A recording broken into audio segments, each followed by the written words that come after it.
세상에 공짜는 없습니다. 프랑스는 우라늄을 가져갔고 중국은 항구를 담보로 잡았어요. 미국은 군사기지를 요구했죠.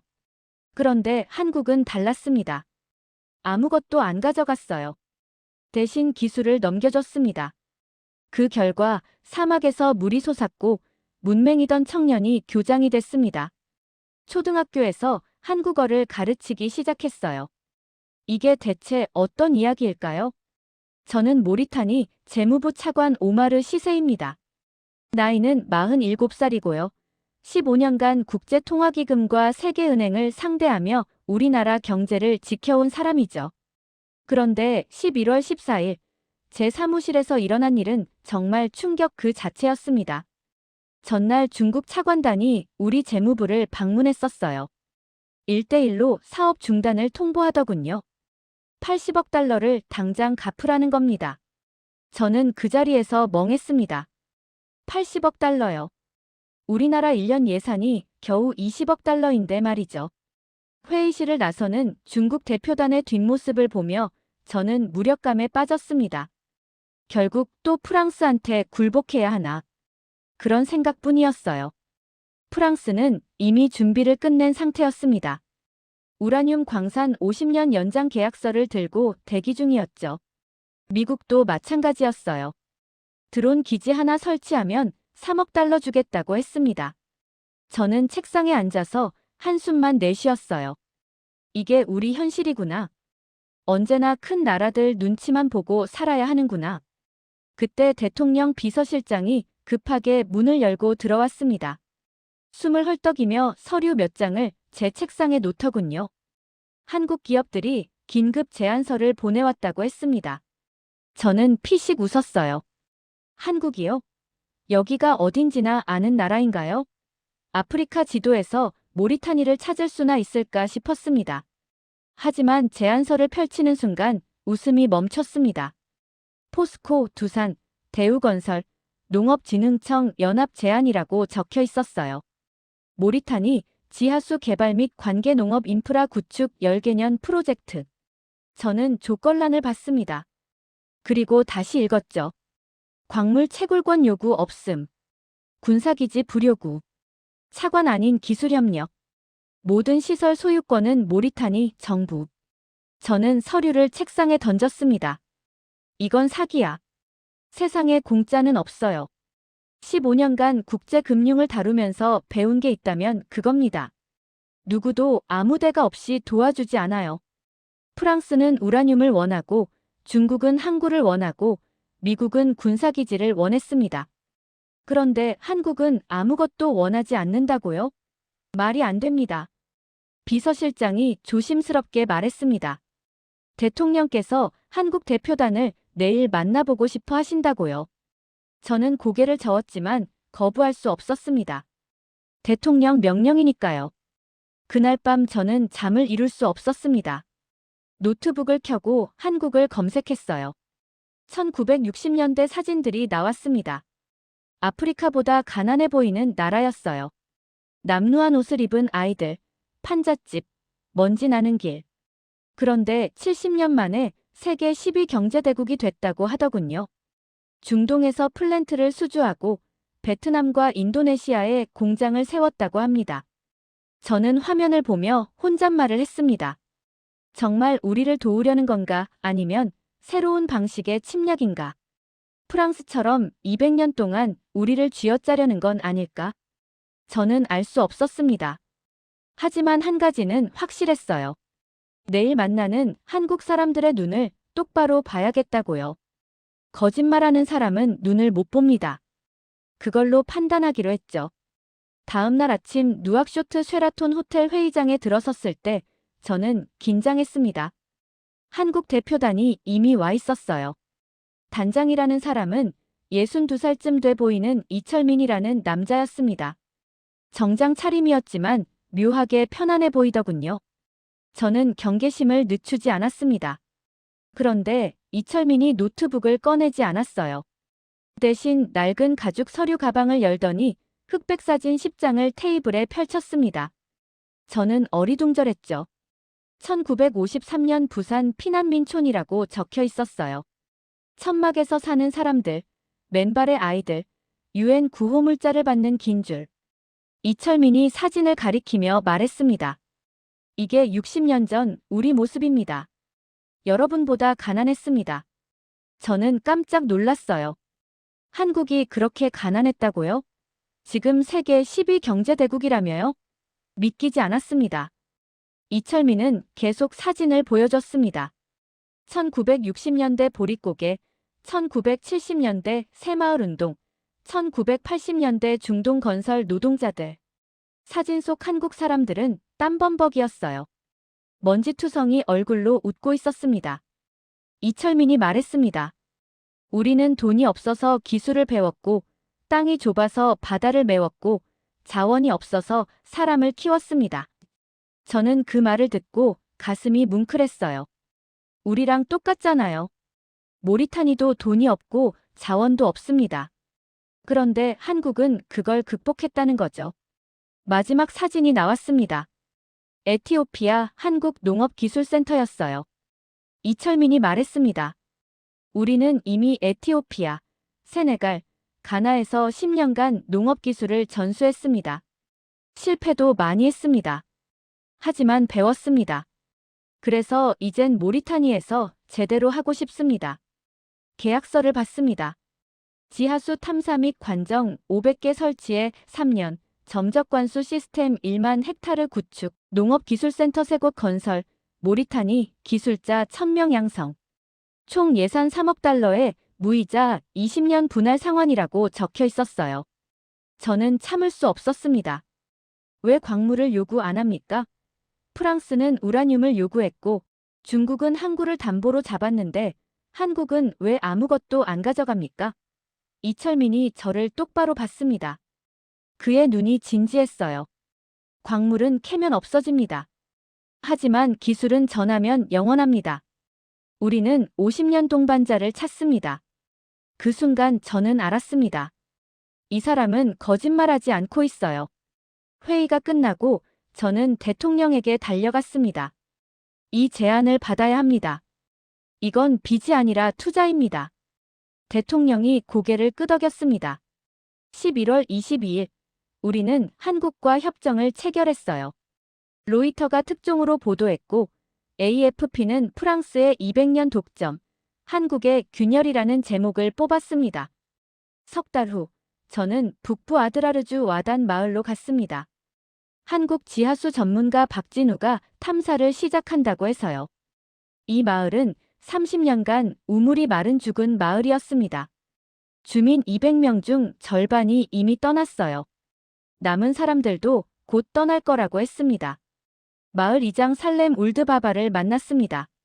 55살쯤 돼 보이는 그는 제게 냉소적으로 말했어요. 또 왔군요. 당신들도 결국 아무것도 못 찾고 갈 겁니다. 프랑스 회사가 10년 전에 왔다가 실패했거든요. 저는 할 말이 없었습니다. 정말 물을 찾을 수 있을까요? 박진우는 43살의 침착한 남자였습니다. 한국수자원공사에서 15년 일했다고 하더군요. 그는 지구물리 탐사 장비를 설치하고 72시간 동안 지하 200m까지 스캔을 시작했어요. 살렘은 옆에서 비웃었습니다. 헛수고야. 여기엔 물이 없어. 저는 3일간 그 마을에 머물렀습니다. 박진우는 말이 없었어요. 묵묵히 데이터만 들여다봤습니다. 밤낮 없이 모니터 앞에 앉아 있더군요. 저는 불안했어요. 정말 찾을 수 있을까? 만약 못 찾으면 한국의 신뢰는 땅에 떨어질 겁니다. 3일째 새벽 4시였습니다. 저는 텐트에서 자고 있었는데 박진우가 뛰어왔어요. 숨을 헐떡이며 외쳤습니다. 찾았습니다. 지하 180m에 수맥이 있습니다. 저는 벌떡 일어났어요. 정말입니까? 확실합니까? 살렘은 거짓말이라며 믿지 않았습니다. 30년간 수십 개 회사가 왔다 갔는데 다들 실패했거든요. 하지만 다음 날 한국산 시추기가 도착했습니다. 굴착이 시작됐어요. 저는 매일 현장에 나갔습니다. 10m, 50m, 100m. 깊이가 깊어질수록 제 심장도 빨리 뛰었습니다. 48시간 후였습니다. 지하 180m에서 물줄기가 터져 나왔어요. 저는 그 광경을 잊을 수 없습니다. 살렘이 그 자리에서 무릎을 꿇고 울음을 터뜨렸거든요. 30년 만에 우리 땅에서 물이. 마을 사람들이 달려와서 물을 손으로 떠서 마셨습니다. 서로 껴안고 울었어요. 박진우는 태양광 펌프를 설치했습니다. 점적관수 파이프를 깔고 살렘에게 밸브 조작법을 가르쳤어요. 이제 이 시스템은 당신 겁니다. 제가 떠나도 당신이 직접 운영할 수 있어야 합니다. 살렘이 물었습니다. 당신 이름이 뭡니까? 박진우입니다. 나는 당신을 잊지 않겠습니다. 내 손자에게도 전하겠습니다. 3개월 후 와단 마을에 첫 토마토와 오이가 열렸습니다. 마을 축제가 열렸고 살렘은 박진우에게 모리타니 전통 터번을 선물했어요. 저는 그 광경을 보며 확신했습니다. 한국은 진짜였어요. 그해 5월 누악쇼트의 한국 모리타니 농업기술센터가 문을 열었습니다. 저는 개소식에 참석했어요. 센터장 김영희는 50살의 차분한 여자였습니다. 20년간 벼 6종을 연구했다고 하더군요. 내염성, 내건성 작물 개발 전문가라고 했습니다. 개소 첫날 1000명의 지원자가 몰려왔어요. 200명만 뽑는다고 했는데 5대1 경쟁률이었습니다. 저는 놀랐어요. 모리타니 청년들이 이렇게 배우고 싶어 했다니. 합격자 중에는 대학 졸업자도 있었고 문맹인 농부도 있었습니다. 김영희는 수준별로 3개 반을 편성했습니다. 가장 기초반에는 한글부터 가르치더군요. 저는 의아했어요. 왜 한글을 가르칩니까? 김영희가 답했습니다. 농업기술서가 전부 한국어로 되어 있습니다. 한글을 읽어야 스스로 배울 수 있습니다. 20대 청년 아부바카르를 만났습니다. 2년 전까지 문맹이었다고 해요. 그런데 6개월 만에 한글로 점적관수 매뉴얼을 읽게 됐습니다. 저는 직접 확인했어요. 정말 한글을 읽더군요. 아부바카르는 센터 조교로 채용됐습니다. 후배들에게 한글과 농업기술을 함께 가르쳤어요. 저는 교실을 둘러봤습니다. 벽마다 한글 자음 모음표가 붙어 있었어요. 학생들이 감사합니다. 안녕하세요를 외치며 인사했습니다. 저는 소름이 돋았어요. 프랑스가 200년간 프랑스어를 강요했지만 모리타니 사람들은 싫어했습니다. 그런데 한국어는 스스로 배우고 있었어요. 김영희가 말했습니다. 저는 한국어를 강요하지 않습니다. 하지만 아이들이 스스로 배우고 싶어 해요. 왜냐면 한국 기술서를 읽으면 돈을 벌 수 있다는 걸 알기 때문입니다. 저는 고개를 끄덕였어요. 그게 진짜 교육이구나. 센터 뒤편 실습 농장에서 첫 수확이 시작됐습니다. 사막 기후에 맞게 개량한 방울토마토 품종이 1헥타르에서 20톤 수확됐어요. 학생들은 토마토를 시장에 내다 팔았습니다. 수익금을 나눠 가졌어요. 아부바카르는 생애 첫 월급 30만 우기야.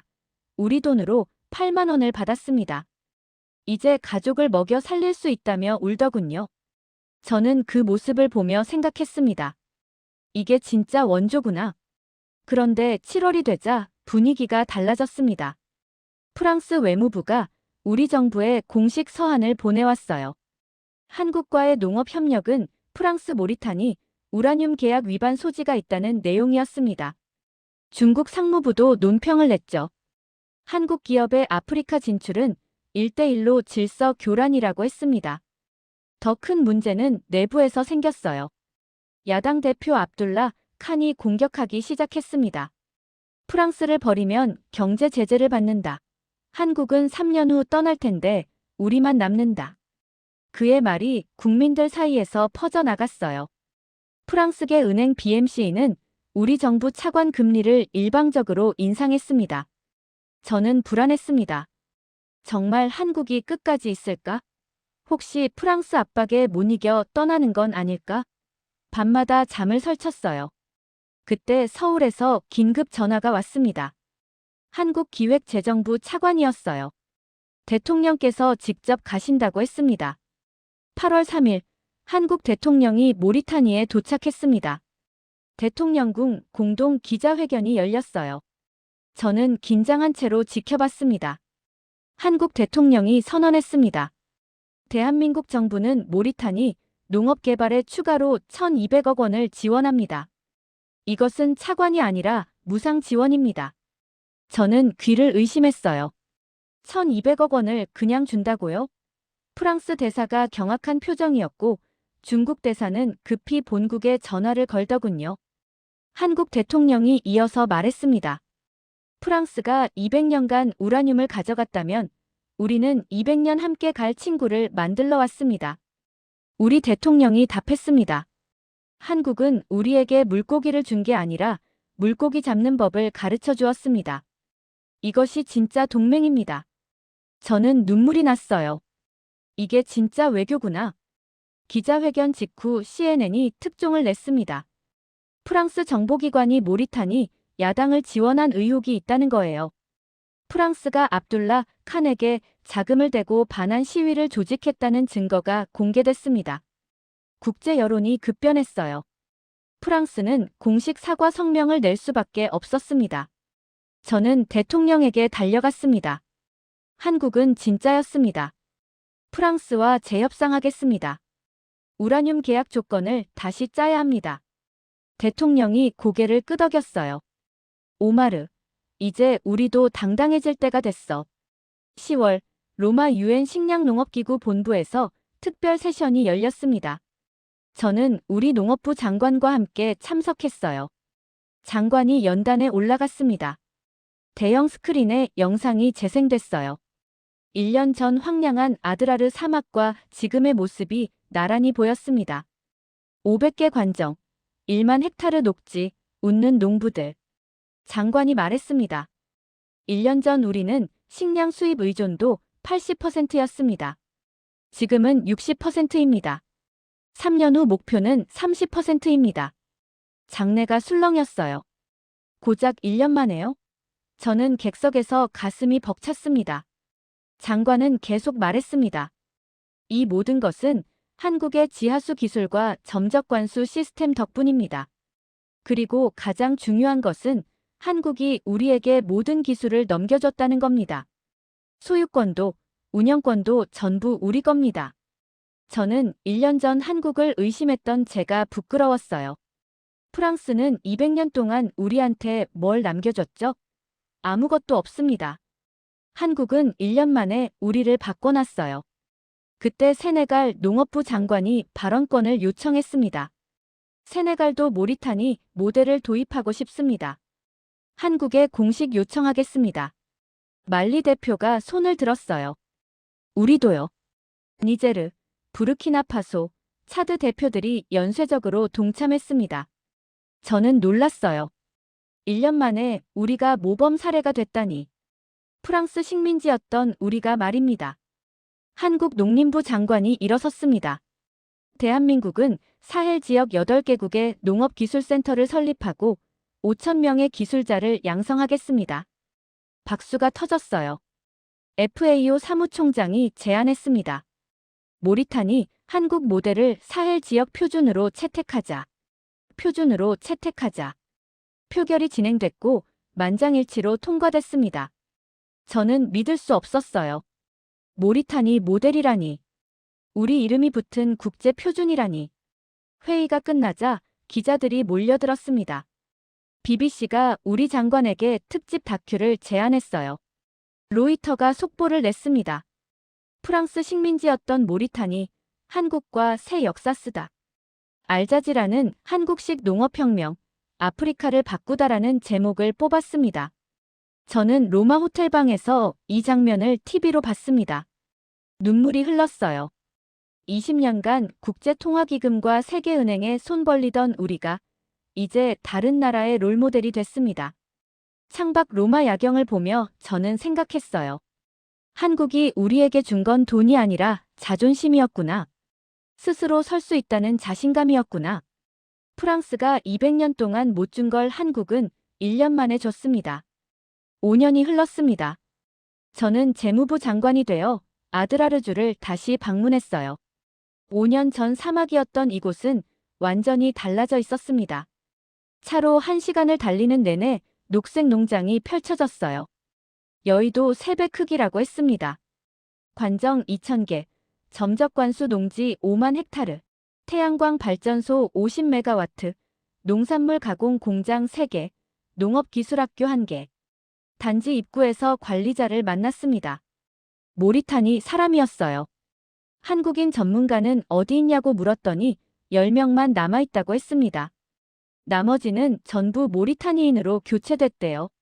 저는 감탄했습니다. 진짜 기술 이전이 이뤄진 겁니다. 프랑스는 200년 동안 우리한테 기술을 안 가르쳐줬어요. 한국은 5년 만에 다 넘겨줬습니다. 농업기술학교로 갔습니다. 교장실 문을 열었어요. 아부바카르였습니다. 5년 전 한글도 못 읽던 그 청년이 지금은 교장이 돼 있었어요.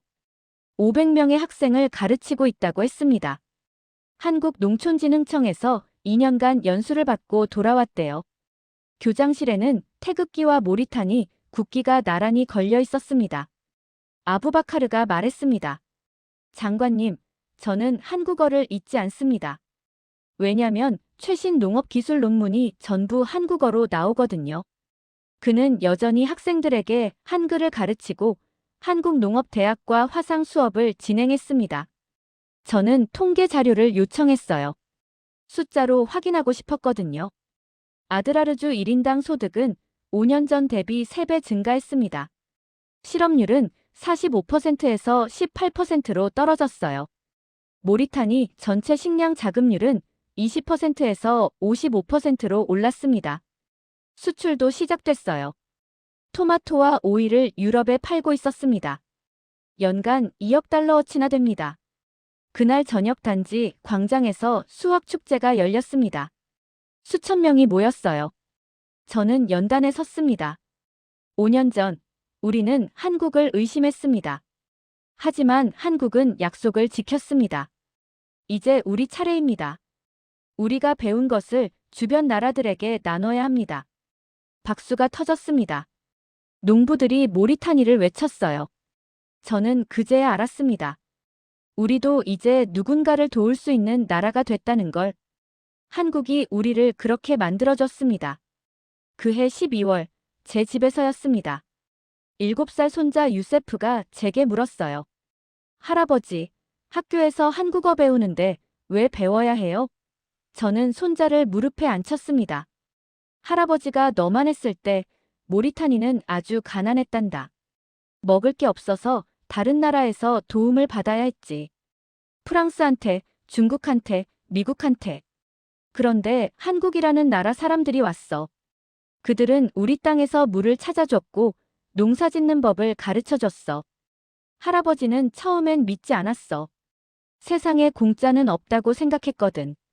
프랑스는 우라늄을 가져갔고 중국은 항구를 담보로 잡았어. 근데 한국은 달랐어. 한국 사람들은 정말 아무것도 가져가지 않고 떠났어. 대신 우리가 스스로 할 수 있는 힘을 남겨줬지. 기술이랑 지식이랑 자신감을. 유세프가 물었습니다. 그럼 한국 사람들은 왜 그랬어요?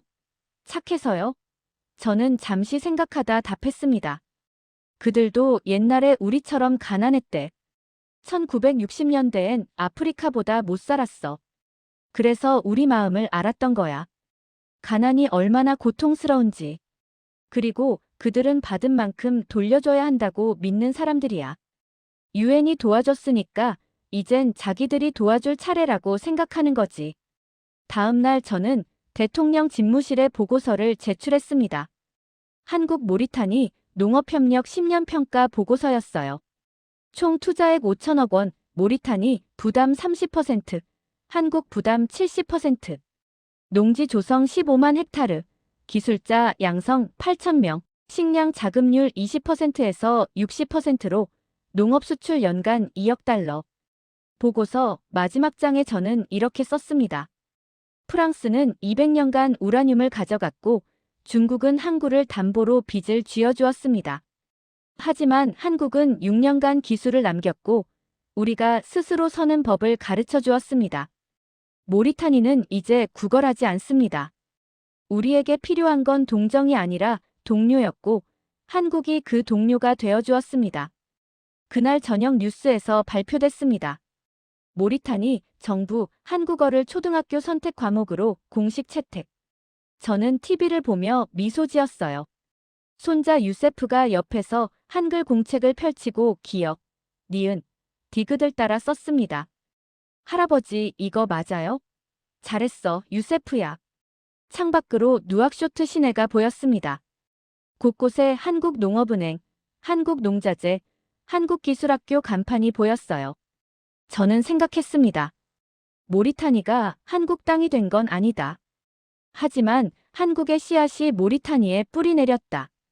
그리고 그 뿌리에서 우리의 미래가 자라고 있다. 한국이 심어준 씨앗이 이제 큰 나무가 되고 있습니다. 이번 사연은 여기까지입니다.